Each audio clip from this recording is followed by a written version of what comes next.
And what's going on, everybody? Welcome back into Club Jaguar, man.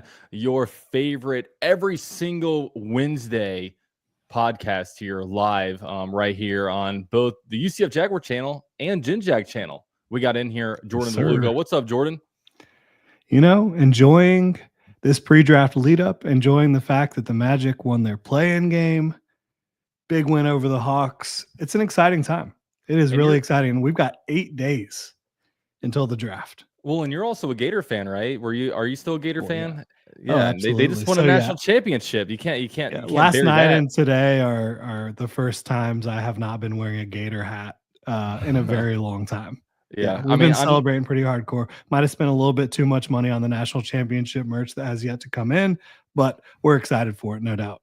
Yeah, you got to pre-order the $60 Air Jordan dry fit T-shirts and stuff like that. Right. But yeah, I mean, I'm not a Gator fan, but I was cheering for him. My dad's a Gator fan, so glad to see him happy. And of course, lots of Jaguar fans are Gator fans, so good vibes up in here. Good vibes. So definitely some cool stuff going on. By the way, guys, Jason will be hopefully joining us. He's having a little bit of helping his brother out with the situation he's in. So hopefully, maybe about halfway through the show, he'll come in here. And apologize for the hiatus. It's been completely on my end, guys. I have a newborn, and the newborn's been kicking my ass. But, it's amazing. These little 9-pound babies can really just cause havoc in your life, isn't it? Yeah, absolutely. I mean, they throw off everything. It's like, kids are they're the best thing, but they are the most challenging thing, especially when you got a newborn, you've never done it before. It's quite the challenge, but I'm sure you're up to it. I mean, I have a 9-month-old 70-pound golden retriever, and this is way easier. I'm like, why are dogs so much easier than humans? It's just doesn't make a lot of sense. Yeah, dogs are much easier to read. It's like they either want to go out or they want food. Or they want some attention. Absolutely. Well, like you said, guys, one more week until the draft. I want to give a couple shout outs here. Brianna became a member of the YouTube channel. Shout out to Brianna. Appreciate that. Cameron tweeted out permanent throwbacks? ? I don't know did you see the clip that the Jaguars released on X? Yeah, absolutely. We saw it. So the context behind that is John Osher was reading some tweets or questions, whatever, from fans, and one of the fans asked, it looks like the Jaguars will be able to wear the throwbacks 4 times this year due to the new rules. And so Tony Baselli responded how he responded, saying, he thinks those are the best jerseys they have, best uniforms they have, and if it's up to him, they'll be wearing them as much as possible. And now I think everyone's kind of taken that and run with it and saying, oh, okay, that was way too out of context. We're getting throwbacks, right? So hopefully, I mean, that is kind of a little teaser for the future that a throwback-ish jersey will come into play as the main jersey for the Jaguars. But I don't think that's exactly what was really the intention of Baselli saying that. Yeah, and it's a shame that our current uniforms are how it is, and I think you had to put in your request to change uniforms like way in advance. Like, I don't think we can put our request in today and get new jerseys in August or anything. At least that's not what I believe. But I don't think so. Yeah, but I know with the Jaguars, I do think someday we will go back to maybe not exactly the Prowlers, but do a more modernized version where everything looks kind of the same, but maybe 5 or 10% they kind of change it up a little bit. Of course, they wouldn't go back to the old logo, I don't think. So maybe the Prowler would be out, or maybe they do a modernized version of the Prowler, or something like that would probably be how it works. But it's weird to current uniforms because it felt like we had the 2013 to 2017 uniforms, and then they were kind of out there. They were crazy two-tone helmets, and it felt like Tom Coughlin came in and tried to overcorrect it and just say, you know what, we're going back to basics, basic this, basic that. And that was fine, but like, we're literally wearing uniforms right now that are designed by Tom Coughlin. Like, it just doesn't, it doesn't feel like, and especially, I don't really mind the teal uniforms. The black ones are fine, I guess. But like, dude, our away uniforms are they are awful. They're awful. Yeah, honestly, if there was just some striping around the numbers and a pants stripe that kind of was like gold and black, something like that, that would help tremendously. I will say the black helmets, those are goated. Like Oh yeah. whether it's the old logo or the current logo, I love the black helmets. I think they're absolutely amazing. And so, whatever they do, I hope they don't make any changes to the helmet. Obviously, you've got the alternative helmet. You can wear the white one now. But as long as that black helmet stays the main thing, that's going to be big for me. And then just add some striping. You don't have to go crazy. You don't have to go back to the, Blake Bortles era uniforms, but get something that just has a little bit more than the minimalistic look that they have now, and I think they'll be headed in the right direction. Yeah, no, I 100% agree with you. And there's some people asking about, hey, what's the announcement? We're gonna get to the give us about 10 minutes. Let's have some people in here. We have a big announcement for next week, which will be really, really cool. We really can't wait to announce that to you guys. But yeah, and I know what some people with the jerseys, they say, oh, they're gonna wait for the new stadium. I don't think you should wait that long. I mean, ideally, it sounds cool, new stadium, new jerseys, but I think something needs to be addressed with these pretty soon, because I don't think it's an acceptable thing that we're wearing, especially with what we could potentially wear with our color palette. Yeah, I think, if they wait till 2028, that's, 3 seasons, 3 full seasons, and then an off season Yeah. until it happens. So I think it's got to happen before that. Now, I think it is interesting from a branding standpoint, like playing your home. Honestly, maybe 2026 would be the best year to do it Hmm. because not going to happen this year. Um, 2027, you're going to have your games away from the stadium. So 2026, I know it's going to be limited capacity, but at least you could have games in front of your hometown fans and don the new uniforms and move into the kind of new era brand identity, all that stuff with the new uniforms in 2026. Yeah, that's what the hope is. Alex let the super chat, says Jalen Ramsey is a Jag, and for some reference, the Dolphins are looking to trade Jalen Ramsey. I don't know what they're looking for. I mean, obviously, when the Jags traded away Jalen Ramsey, they got like 2 first-round picks and a 4th-round pick. It didn't take that much for the Dolphins to draft to get him, just because you had the contract that went along with it. I don't foresee a Jaguars reunion with the way the Jaguars is currently, just the roster is currently looking, and really just the state of the team. I don't know, Jordan, are you kind of in line with that? Honestly, that would surprise me. Just the whole thing, everything about it would be surprising. Uh, Obviously, there is a connection. Like James Gladstone and Liam Cohen have been around in LA with Jalen Ramsey there, but they kind of saw how that went. And it just seems like Jalen Ramsey's the type of player. Every few years, it's time for a new home for Jalen Ramsey. I don't think that Jacksonville is going to be that new home or that homecoming for Jalen Ramsey. That would shock me. Yeah.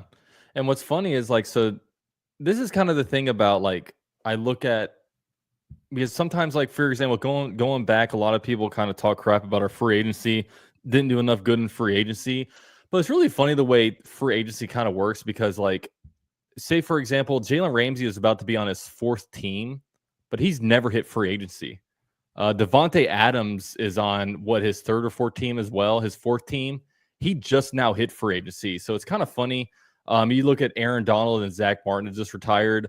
Neither of them have ever hit free agency. It is kind of funny just the way, because I was kind of thinking about this today, that, like, man, like, this guy's really about to be on his 4th team, and another without hitting free agency, just a bunch of trades. I, I I don't know what team he'll end up on. Probably he'll want a big time say in where he goes, but like you said, I just don't know if really Jacksonville, especially with, we need starters on different spots. It doesn't really feel like we need a starter at cornerback at this moment. Yeah, I don't think that he would really want to come back to Jacksonville unless it was like this insane situation. B, even though Liam Cohen has been a coach on staff with Jalen Ramsey being there in LA and James Gladstone's been around it, we don't know if that's a positive or a negative. And like, right, we don't know how he feels about those guys, how those guys feel about him. And really, it just comes down to Jacksonville. I doubt he would want a homecoming. I doubt he would want a reunion. And then the roster, if Jalen Ramsey's looking at this roster compared to other rosters around the league, they're probably not high at the top of the list. Yeah, no, I'd imagine that. So with that said, we will go ahead and talk about some NFL draft. Obviously, it's next week, and maybe now is a good time to kind of have our announcement. Guys, not only are we going to be live for the NFL draft next week on day one, we will actually be live on location.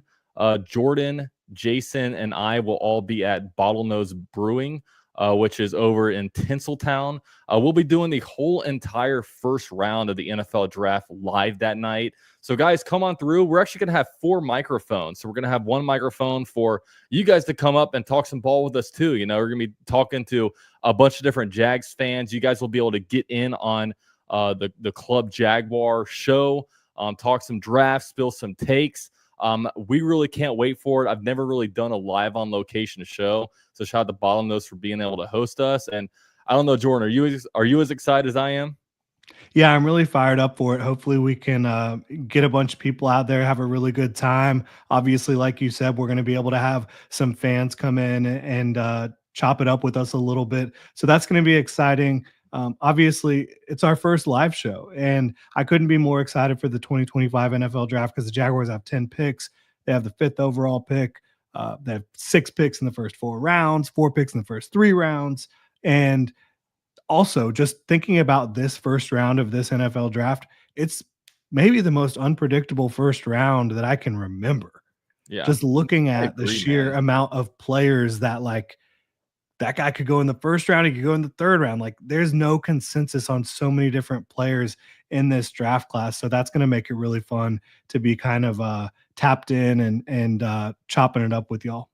Yeah, and I agree with you there because there's some guys that they could be projected to go in the top 10, and another person's mock draft, they're not even in the first round. It's really insane. There's no, the first offensive lineman off the board. There's like 3 or 4 different guys who people predict. There's, quarterbacks who they will 1-2. Could Sugar Sanders not even go in the first round? I mean, and I don't know if it's something playing cards close to the vest. I know, like when you look at it, the Jaguars, of course, don't have any top 30 visits, so they're not letting anything out, or they might be telling Yoda, but they're not letting anything out about what's going on. But it's exciting, and the Jaguars could do a bunch of different stuff.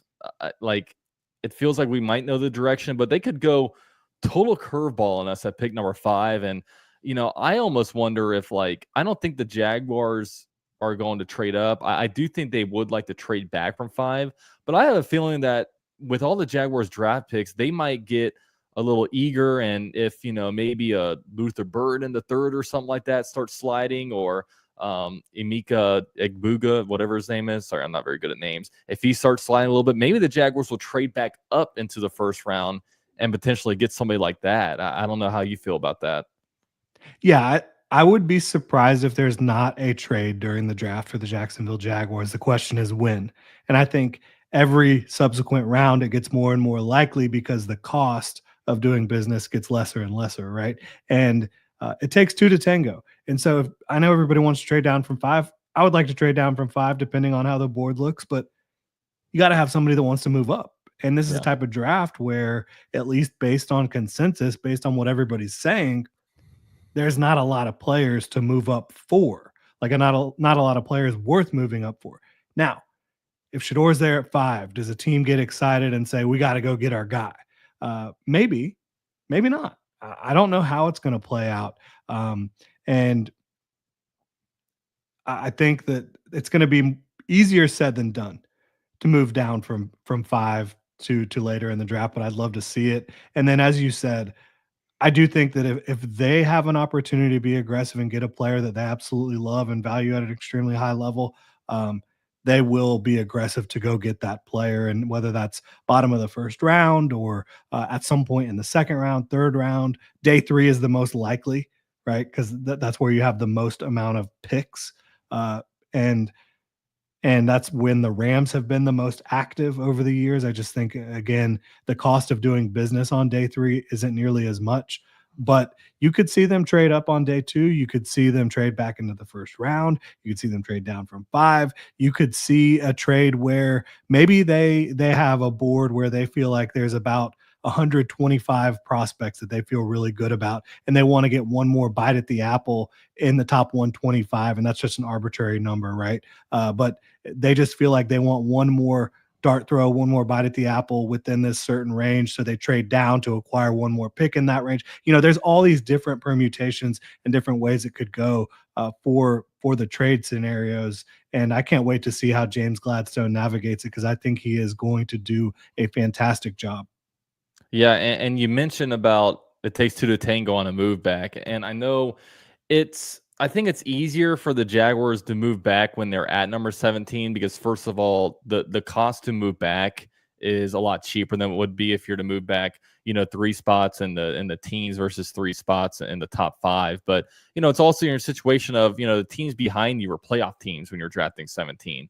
And when you're drafting 5, you have like the Raiders, you have the Jets, you have other teams that are kind of in a mess that maybe want to build a roster, maybe don't want to trade up. So I think it will be. I think ultimately it's a greater chance of the Jaguars maybe moving up in the top 5 than maybe moving back. Especially with the way James Gladstone drafts, because the Rams, they are not afraid to throw around draft picks, right? They're not afraid to, if they really believe in a guy and they really do believe a guy will be next level, they're not afraid to make a trade and go get them, and they bet pretty high when it comes to making those kind of moves. And the exciting thing to me is like just the drafting philosophy and how much different it is now, because when Trent Baalke was drafting, it was like you would get this player and he was always good in the first round. I give Baalke credit for that, but in the second round and third round and beyond, it almost felt like he was drafting players like a whole round above their like average draft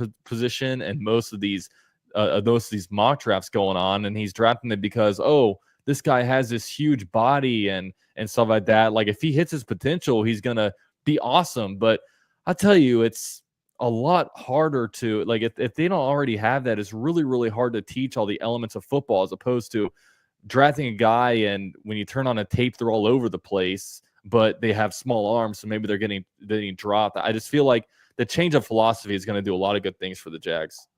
It should, and that's the hope. And I think that one thing that needs to be clear is the Jaguars are still looking for the guys that have unbelievable physical attributes, right? But they also want them to have skill. They want them to be intangibly rich, which, based on what I've been able to glean from them, is mentally and physically tough, which James Gladstone said directly. I think somebody who brings positive energy, that doesn't mean it has to be like a high energy guy, but someone who is a positive influence on those around him, just from an energy standpoint, and then somebody who's all ball all the time. And so I think if you have that combination of traits, the Jaguars are going to be very interested in adding you into their ecosystem, as they like to say, right? And I know these are all buzzwords, but I think it's legitimate that that's what they're looking for. They're looking for talented football players who bring in a love for the game and a desire to be great. And I think if you can find those two things, you have a good chance of hitting. Yeah, I agree. So it's gonna be a lot of fun. I can't wait till they actually show their cards because they're holding it pretty close to their chest, and I can't wait to actually be able to draft the guy and really have them explain the philosophy behind drafting them. It's gonna be a lot of fun. Tegan has a couple super chats. He says thoughts on strong rumors of Travis Hunter to Cleveland. I mean, I could definitely see it. I just wonder if they like Shadur Sanders at all, why they wouldn't just pull the trigger, because they are, with the Deshaun Watson situation, they're in such a mess right now. Yeah, it's a tough call. I think that they should take Travis Hunter just because I don't view Shador Sanders as that guy. But they're in a situation like, how do they continue to move forward without some sort of plan at quarterback, right? How does the ownership keep that regime in place? That general manager, that head coach with no plan at quarterback outside of Joe Flacco and Kenny Pickett? Like, are you kidding me? Yeah, it almost reminds you of like, is it the 2020 Jags where like they're gonna have no answer at quarterback and just suck for a year, and maybe turn out the number one pick next year. I mean, it's too far to really, and it's too hard to really forecast that. And getting number one pick is extremely hard. Like it is, the margin of error is extremely slim. I mean, one team wins the Super Bowl and one team gets the number one pick, right? I mean, for us, I mean, if we would have just split with the Titans, won a moment with the Titans, we'd have the number one pick right now. You know, instead we gloriously slept our division rivals. I'm still talking smack to all my Titans friends, and here we are with pick number 5 instead of pick number 1. Yeah, and honestly, if the Jags finished with the number 1 overall pick, I think there's a good chance they'd be able to trade out of it and still get the top overall prospect on the board, because I do think a team would be willing to move up for Cam Ward. Yeah. So that would be a hell of a situation. It would have been fun. It would have been fun. We could have moved back from like 1 to 3 and gotten like Travis Hunter, you know? Yeah, like exactly. Or yeah. Some scenario like that. Exactly. Yeah. I mean, I got dragged on Twitter for being overly negative about beating the Titans 9-7 or whatever we did. But man, we'd be in a lot better situation right now. We're going to still get a good guy. Obviously, it's not the end of the world, but would have put ourselves a lot more comfortable of a spot. And could you imagine what I don't know what right now it feels like the Titans are kind of locked in there to get Cam Ward, but imagine that pick was for sale. Like that trade might have already been made, right? Like we would have maybe already made the trade. We would have said, hey, we have number 3 pick now. We just got whatever. I mean, multiple day 2 picks, maybe even a 1 next year. I don't know what the price of that would have been, but it would have been fun to kind of see an alternate reality where that happens. Yeah, and you could have had a bidding war for Cam Ward potentially.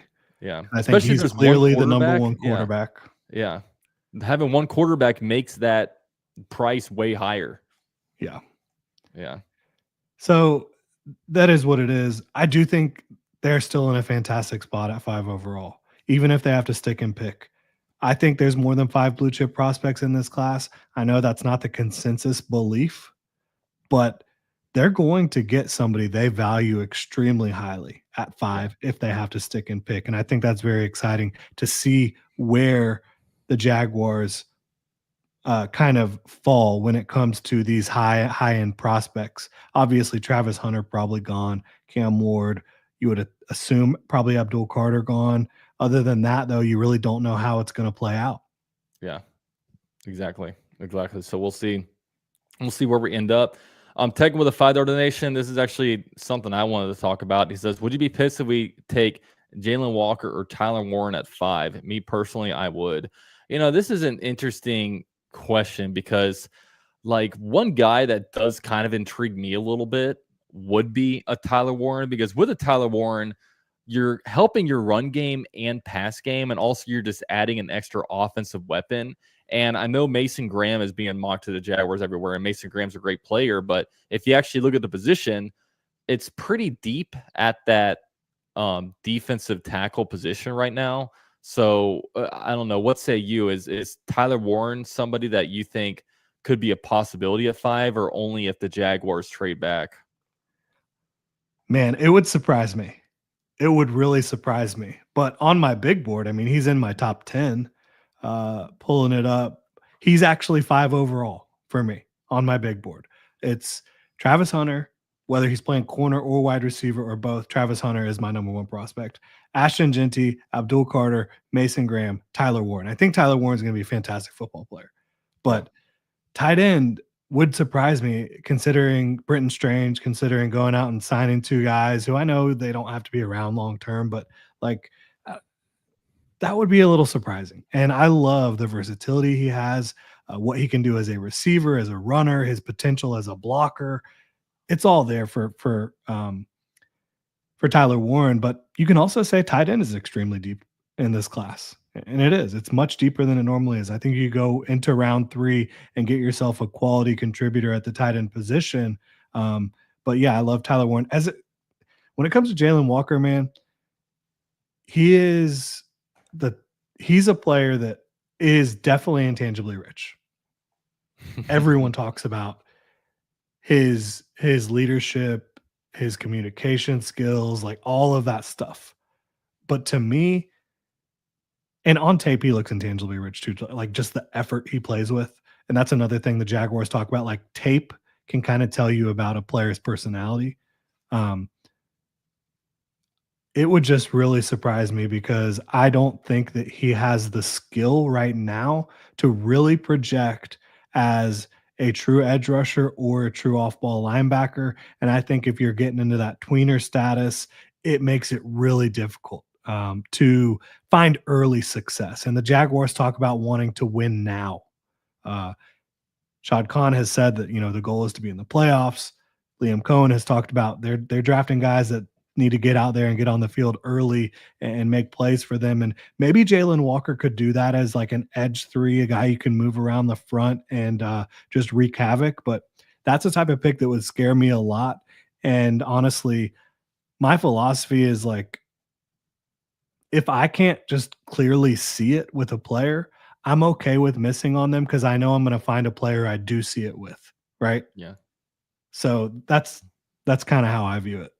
Yeah, and I was telling you earlier about how there's some guys that you see mocked in the top 10. There's some guys that you don't even see in the first round. Jalen Walker's that player because I was kind of on CBS Sports kind of seeing, and sometimes he's at number 8, sometimes he's in a 20, sometimes he's nowhere. And you said it perfectly. Like, I get scared about those guys that are like, oh my gosh, this guy can play all different positions. He can play defensive end, linebacker, like safety. Like, he has so much athleticism. Like, I get scared of that because I don't want a player that's pretty good in college at a few different spots. I want a guy that is really, really good at one spot, right? And I think that gets you in a lot of trouble if you're like, it's different offensively if you're a tweener, right? Because you can be a tweener wide receiver, you inside, you outside, you can kind of move along with that. Like, I feel like you have a lot more roles on offense, like running backs. Depending on your size, you can have different roles. But man, if you're a tweener on defense and you don't find a true position out there, you're just kind of lost. And I think the best thing to look at is Isaiah Simmons, right? Like, everyone was so excited about his versatility. Like, he's a rover, put him all over the place. But when he went to the NFL, he didn't have a position. And then he quickly got lost and he quickly got kind of flushed out of the league. So yeah, with Jalen Walker, I just get scared about that. Like, give me if I'm going to draft an edge rusher at number 5, give me an actual edge rusher that can do it, not a guy that is more of a projection and stuff like that. It's just it worries me, not going to lie. It worries me. It does me too. And the thing about him, he is a good athlete. His size is like very unprototypical for an edge. I think that his eyes at an off-ball linebacker are questionable, like just his instincts, his ability to play in coverage down the field, all that stuff. But you're talking about somebody who's 6'1" and 243 pounds and does not have a bag of pass rush moves and does not know how to set a hard edge. It would really surprise me and it would be very scary. I'd root like heck for him because I know he's a great guy. And on the field, there is a motor there. There is a level of playmaking that I think will happen, but it's just like, how consistently are you getting that? Yeah.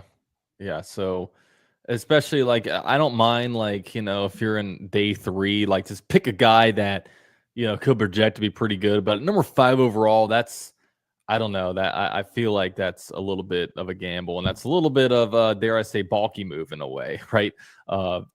Really just playing a projection game. Just give me a guy that can do it, we know can do it. And especially if you pass up a guy like Mason Graham, who has done it, and it just feels like a little bit more obvious. I feel like getting a Jalen Walker might be overthinking things a little bit, like, in my opinion.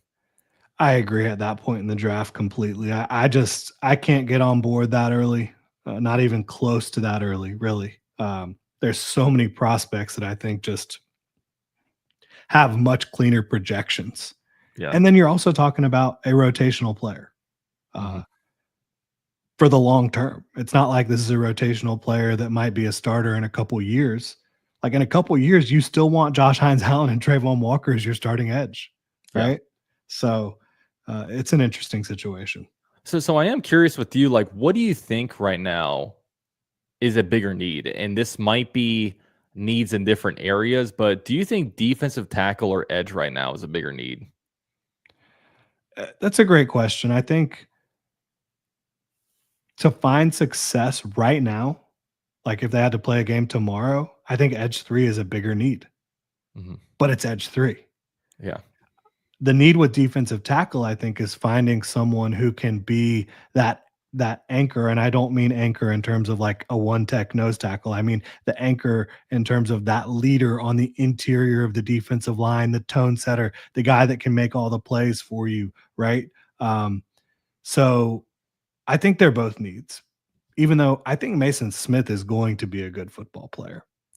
I think Yeah. Eric Armstead has a good chance to have a much better year on the interior. I think Devon Hamilton showed flashes that he was getting closer to what he was before his injury situation.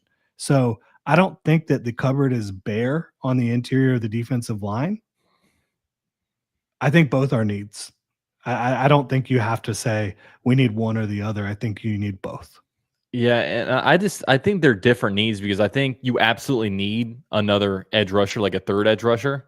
But you don't need like to necessarily the premier guy. You need the guy that comes in on situational pass rushing stuff. But at defensive tackle, it just feels like there's a lot of projection going on, right? Obviously, we hope Eric Armstead returns to form for the 49ers, but it was disappointing last year. But also, and he's, as much as we'd say, okay, we can put him at the defensive tackle, he'll be the same way he was with the 49ers, but he's getting older. It's a he's on a new team. It's different players around him. Hopefully he's still motivated to do things because sometimes, we've seen the, Jacksonville paying people, them getting fat and happy a little bit. I hope it's not the case with him, but we've definitely seen it. Right. And then, Mason Smith, that's a projection, right? I mean, you would think that, that a player going from year 1 to year 2, we're actually going to see a lot better things. And, his situation was just as weird as Eric Armstead's situation last year, where he's a healthy scratch. Then, oh, wait, he actually is injured. Then he's on the field. It's like, okay, this guy's actually doing some pretty good stuff. And I don't know. It's hard revisiting last year sometimes because you just remember how much of a mess we were and how disconnected. I think if there's any, player, when you talk about a disconnect between GM and head coach, it feels like Mason Smith was that guy. And maybe even Eric Armstead. I mean, he said in the year he didn't even want to play defensive end. Like, and then you see the NFLPA report card come out, and they all trashed Doug Peterson, and we were all always looking at Trent Baalke as the biggest, culprit. And I think everything was just a mess, right? And you also just look at the players on the field. Like, nobody really got better last year. I mean, the only guys that got better were maybe some guys from year 1 to year 2, right? Like Tank Bigsby, Brenton Strange. Those are some guys that got better. But outside of that, like, Ventrell Miller didn't play, and also, obviously he got injured. Then he was all right, but nobody got better. And I feel like when nobody gets better, that's a huge indictment on coaching and just the overall culture.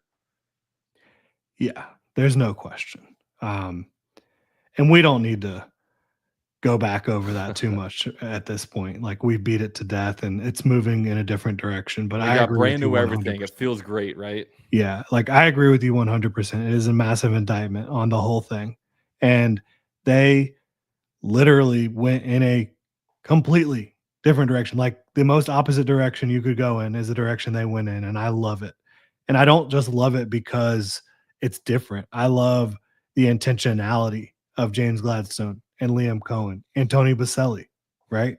So I'm fired up for it. Honestly, I am. Now, I was a little underwhelmed by the free agent class. I thought a couple more swings would have been good, but they were intentional with the way they did it. They built the floor. They think they built the floor. Now with the draft, it's time to build the floor even higher and the ceiling much, much higher with some of these guys that they go get, in my opinion. And you mentioned the top needs. I honestly think right now the biggest need is wide receiver 2. Yeah. And I'm not saying go take wide receiver 2 at 5, because I'm not a type of guy that just says whatever your biggest need is, that's what you have to take first. I think you have to try to stack the board and figure out the best path forward. And there's a lot of different ways to do that. And that's another thing. Like, everybody just gets in their head that like there's only one way to do it. Like, it's possible that there's like 4 or 5 different guys that the Jaguars could pick at 5 overall, and all of them would be really good. There's also possibilities where there's like 4 or 5 guys that they could pick that would all end up being terrible, right? Like, it's not one way to do this thing. So that's one thing to keep in mind. But I do think wide receiver 2 is a massive need, and I think they need to do it definitely in the first 3 picks. Yeah. Yeah. So definitely the first 2 days. And I don't know, another thing to look at, even if they don't like, we still have day 3 picks, and the Rams hit on day 3 picks. I know for us historically, it's like, okay, we're on day 3 of the draft, time to get some special teamers and some camp bodies in here. But like the Rams find legitimate like starting players in those days. So I'm excited to see how he drafts. I'm excited to see what we come away with. I'm excited to see like if he does want to move around, because I remember a couple years ago the Jaguars had like all these draft picks. They didn't make any moves. They drafted just a bunch of guys, and it's like this just doesn't seem like the move to do, but they did it. And I forget which draft that was, but yeah, we just got a bunch of Yeah, they guys. drafted a defensive end to play fullback / tight end. Yeah, gosh. Like, Uh, yeah, come Yeah, on. and an offense that didn't ask for a fullback is just very, very weird. Shout out to Noah, gave a $10 donation. He says, "Does it not concern y'all that Hunter is entirely unproven against NFL talent at cornerback? The only NFL talent receiver he has been tested against was T-Mac, and Hunter was holding almost every play." I'll let That's Tape not true. Grinder Jordan get at this. It's not true. He's played against a number of NFL receivers. And yeah, there's been some moments where it's been up and down, but think about playing 120 plus snaps every single game, having to put the team on your back every single game. And now I've said it many times. I think Travis Hunter should play wide receiver. For Travis Hunter, he's going to make more money playing wide receiver Yeah, in his career, right? He's going to have less volatility playing wide receiver because the best corner is going to have some down years, even if he's healthy. That's just kind of how it goes at the cornerback position. It's difficult to succeed. And you're also talking about dealing with all these top wide receivers in football. Now, I think he is a better zone corner overall than he is a man corner, but I think he can be the best corner in football. I also think he can be one of the top couple receivers in football. I think he's that good at both spots. So uh, I don't think he's unproven in any way, shape, or form. And you look at the movement skills, you look at his ability to process information in front of him, and just like I haven't seen many people that with one sudden movement, he can, and this is both on offense and defense, he can either close or create so much separation. It's unreal. yeah, You almost have to watch it in slow motion to understand the type of closing speed and the type of separation that he has. And then the ball skills, like legitimately, probably the best ball skills I have ever seen. Like the ability to attack the football in the air, the strong hands, and this is on both sides of the ball. So I'm all about Travis Hunter. He's my top prospect, and he might have been my top prospect last year. yeah. And I agree with you. I would play wide receiver too. I mean, clearly there's more money involved, and like a perfect throw and a perfect catch is going to beat a cornerback every time, right? I mean, Jamar Chase, Justin Jefferson, those guys are always going to get their yards. And I would try to find ways, especially if the Jaguars get him, have him play wide receiver in year one. You have a really good wide receiver duo then, and then try to kind of cross train at cornerback.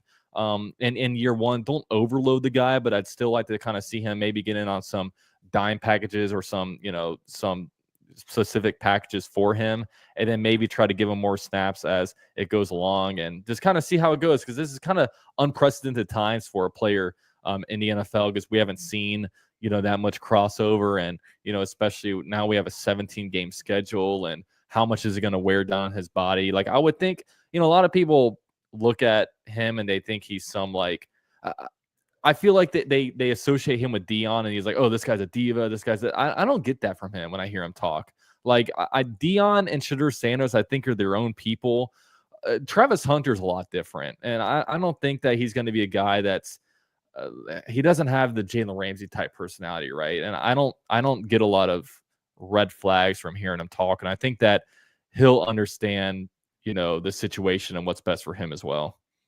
You can tell how smart he is by the way he plays the game on the defensive side of the ball. Bottom Yeah, line.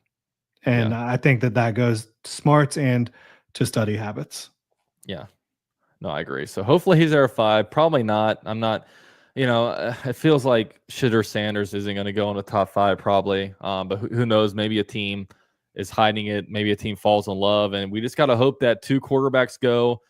You have Abdul Carter go, within the Patriots with Mike Vrabel. They want to get a big guy, get a offensive lineman to help build the trenches, and then all of a sudden Travis Hunter somehow falls to 5. I mean, it happened in 2016 with Jalen Ramsey falling to the Jags at 5. No one thought that was going to happen, and then a couple moves happen in front of them, and boom, he's sitting there right there in our laps. So could definitely be possible. I want to give another shout out, guys, in case you guys are just joining now.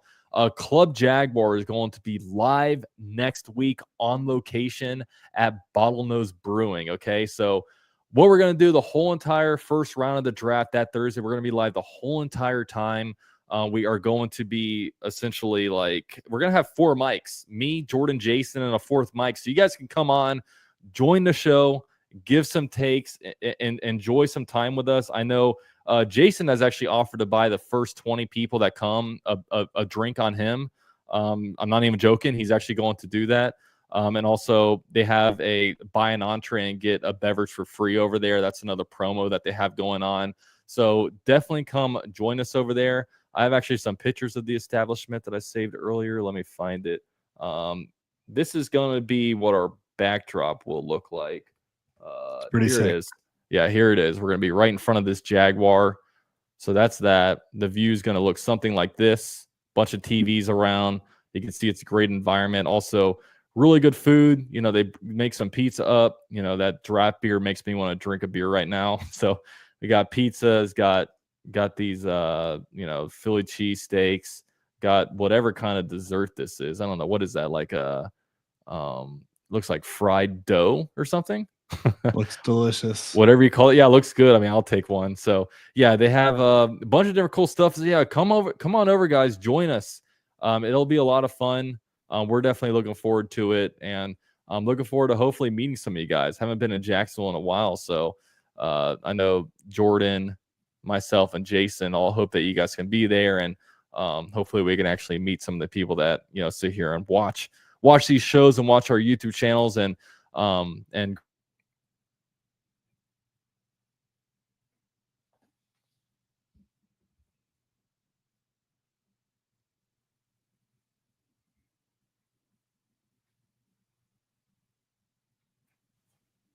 Are you there?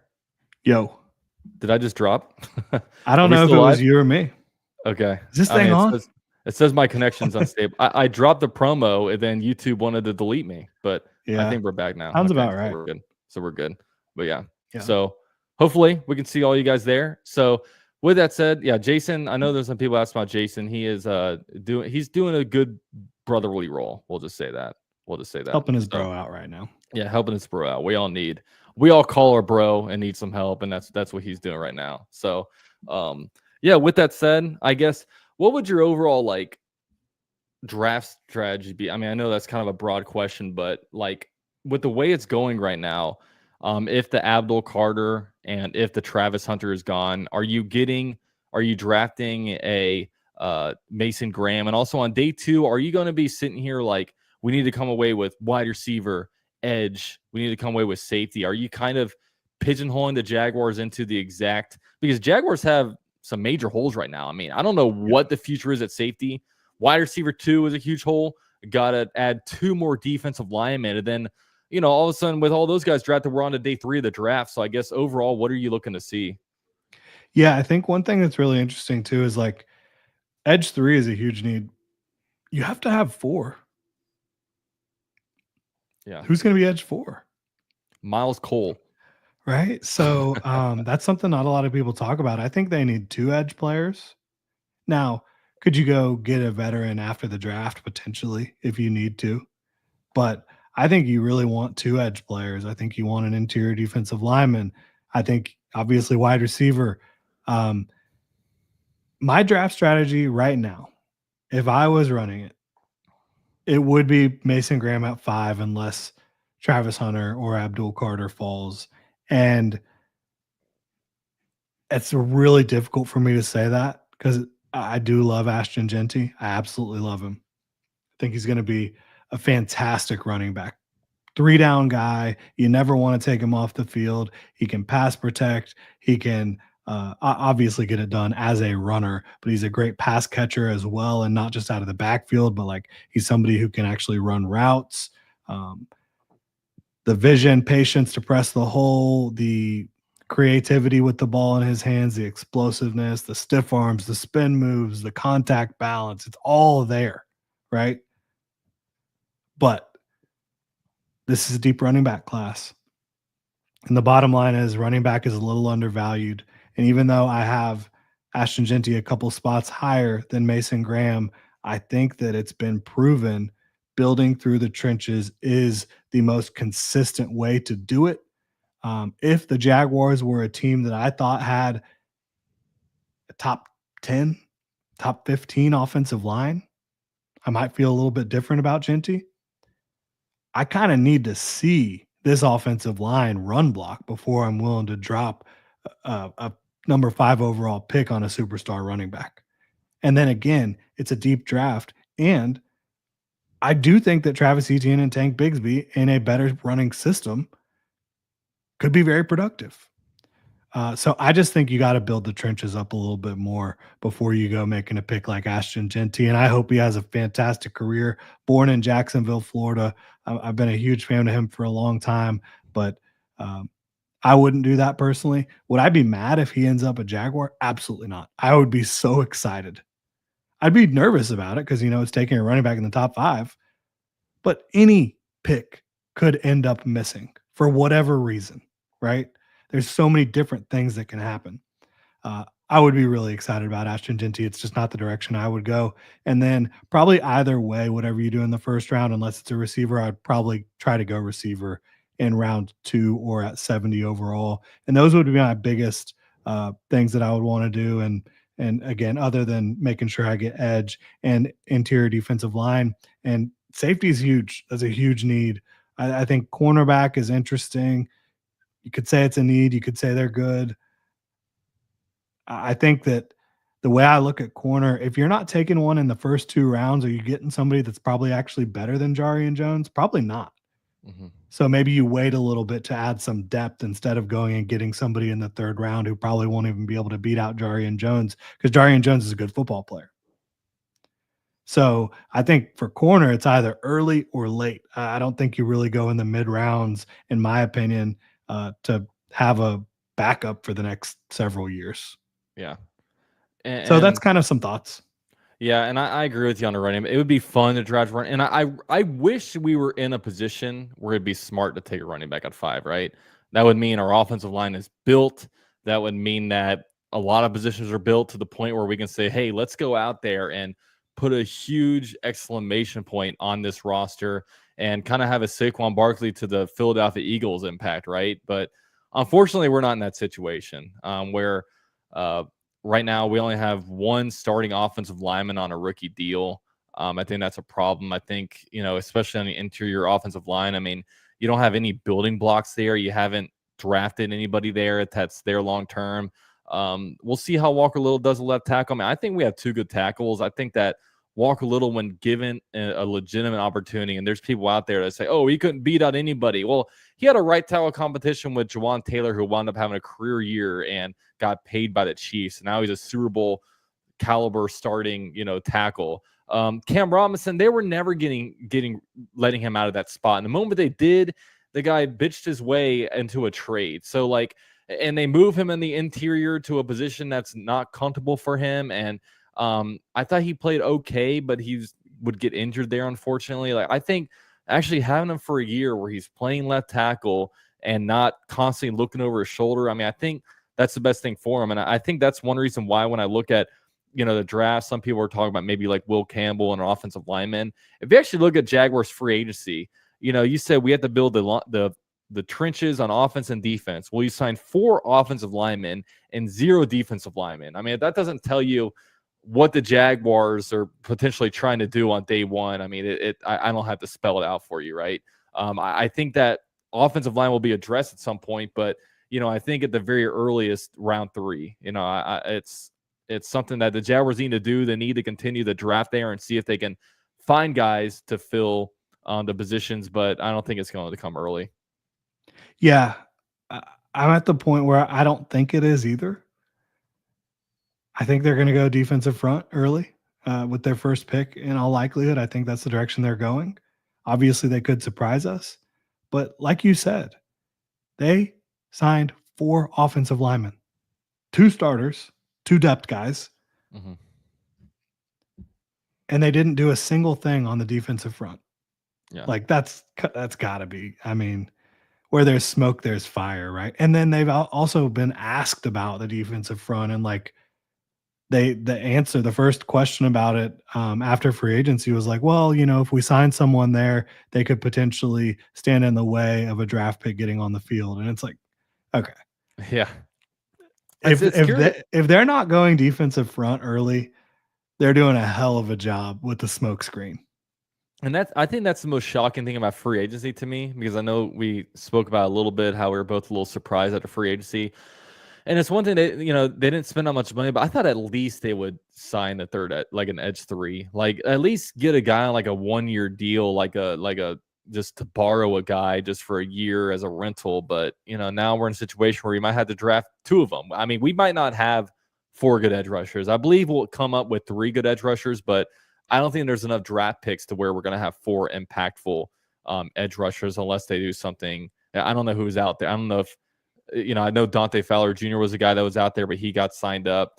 And now guys were getting swallowed up. Now there's not really anybody out there. So, yeah, that's just kind of what it is. Well, we got to hope that a bunch of people take a step forward. We got to hope that, with Mason Graham coming over here, and with increased production from Mason Graham or Mason Smith and Eric Armstead, that elevates the play of Josh Hines Allen and Trayvon Walker a bunch. And I think that will happen. And hopefully we have a good, healthy rotation on the defensive line, and we're able to, if the offense needs a yard, we're able to stop them, right? Because we were getting bullied a lot last season, and it was really hard to watch.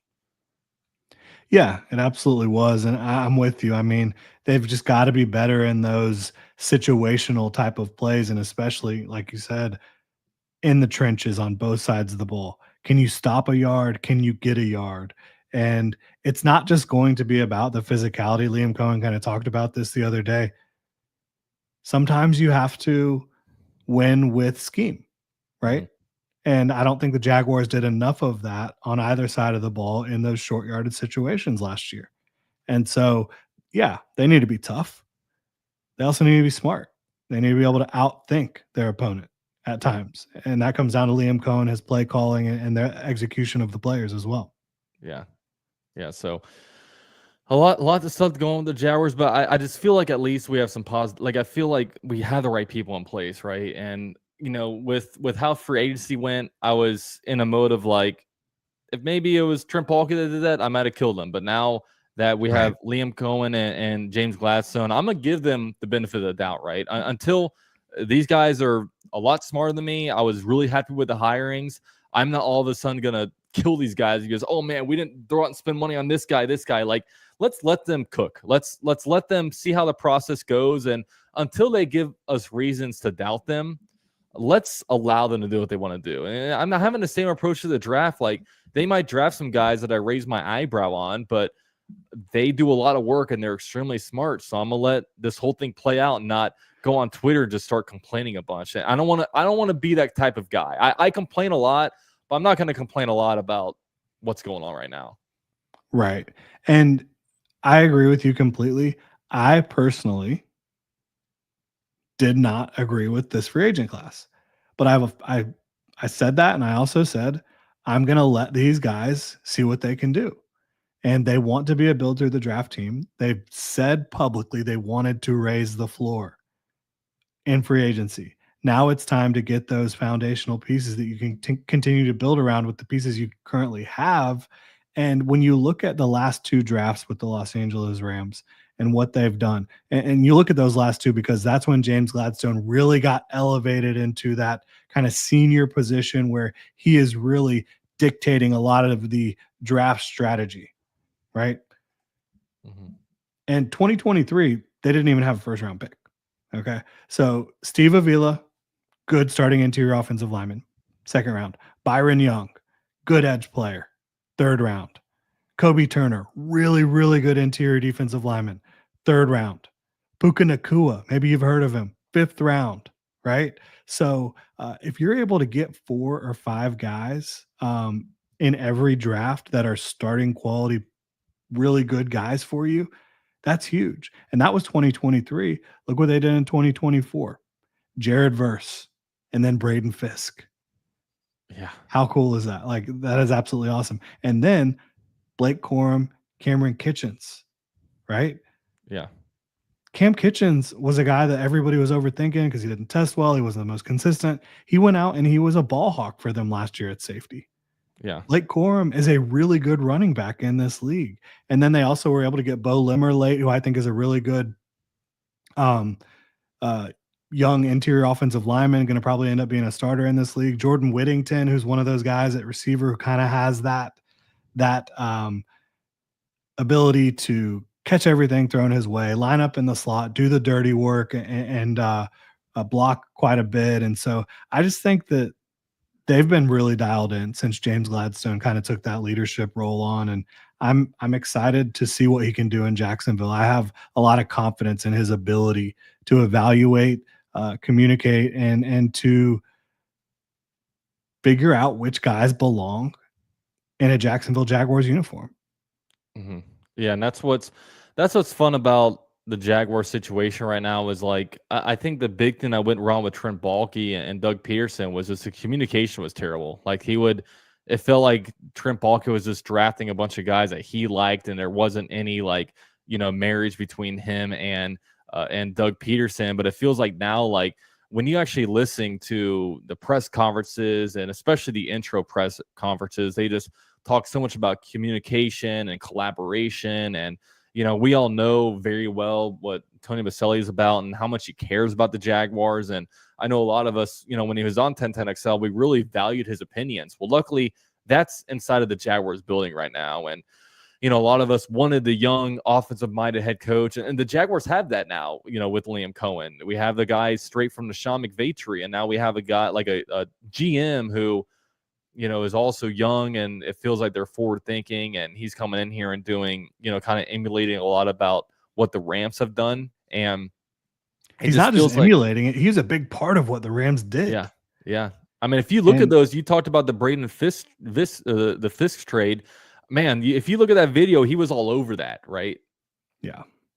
So it's big part of exciting. It. Yeah. And you could see maybe Mason Graham and Josiah Stewart in teal. Yeah. Michigan that boys. Could happen. How fun would that be if that becomes like a trend for James Gladstone? I mean, I think it would be good. I think those two guys can both play at a very high level. Well, how about the trend with the Jaguars? You get Brian Thomas Jr., then Mason Smith, LSU, then Jordan Jefferson. You're just picking off the LSU tree. That's right.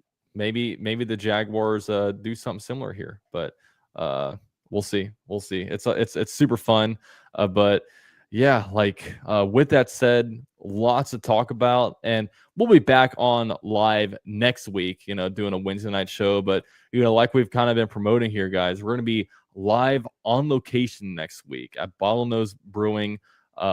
Me, Jordan, and Jason, all of us three are going to be there. We're going to have a fourth microphone there for you guys to come over, spill your Jaguars takes. We really appreciate all you guys for supporting us and watching our channels. And we'd love nothing more than to actually have you guys on the show and, talk to you guys and just being able to interact with some Jaguars fans. And hopefully a lot of you guys are able to come out because, I know Jordan and I and Jason, we're all really, really excited to do this live on location.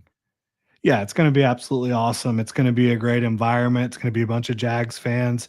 We're going to be there live streaming, hanging out with y'all, having some folks come on and whether they're happy, mad, glad, whatever it may be, come talk some Jags football with us. Come get on the channel, enjoy some beers, some good food, have a good time, celebrate this new era with us at Bottlenose Brewing. Absolutely. It's going to be a lot of fun. But all right, guys, we're going to leave you at that. If you guys have any questions, be sure to, reach out to us. We can kind of help you out with, whatever. And, Jason actually said that he'll buy the first 20 people their first beverage. So that should be a good time. And also, beers on Jason, baby. Yeah, and also they're having a promo where you buy an entree, you're gonna get a free drink as well. So they're just giving out drinks, guys. We're sure to have a good time next week. That's for sure. But all right, guys, appreciate you for being here. Also, if you guys can, please on your way out, drop a like. We're live on both my channel and Jordan's channel as well, and we're also on Twitter. We're all over the medias out here. So appreciate you guys for being worldwide. here. Hell yeah, go Jags.